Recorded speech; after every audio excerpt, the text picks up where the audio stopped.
দেশবাসী বললাম national idealist কর্তৃক আয়োজিত গাজায় নিরীহ ফিলিস্তিনের উপরে ইসরায়েলের নৃশংস বর্বর হামলার প্রতি তীব্র নিন্দা ও প্রতিবাদ জ্ঞাপন করে হরিনাম ন্যাশনাল আইডিয়াল স্কুলের পক্ষ থেকে আজকে আমাদের এই মানববন্ধন। আমরা আশা করি বিশ্বের সকল মুসলমান এক হয়ে এক সারিতে দাঁড়িয়ে আল্লাহর নামে এই তীব্র প্রতিবাদ জানিয়ে যাব এবং আমরা আশা করব বিশ্ব নেতারা যাতে এই নিরীহ ফিলিস্তিনের পাশে দাঁড়িয়ে ফিলিস্তিনের মুক্তি কামনার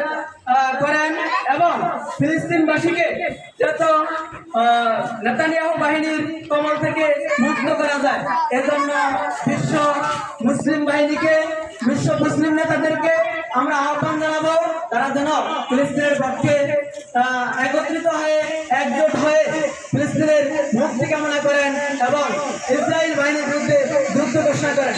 এবং নেতানিয়াহুর এই নৃশংস হামলার প্রতি আমরা তীব্র প্রতিবাদ জানাই, নিন্দা জানাই। অবিলম্বে যেন এই হামলা বন্ধ করেন এবং ফিলিস্তিনদের মুক্তি করেন এবং স্বাধীনতার জন্য আমরা সকলে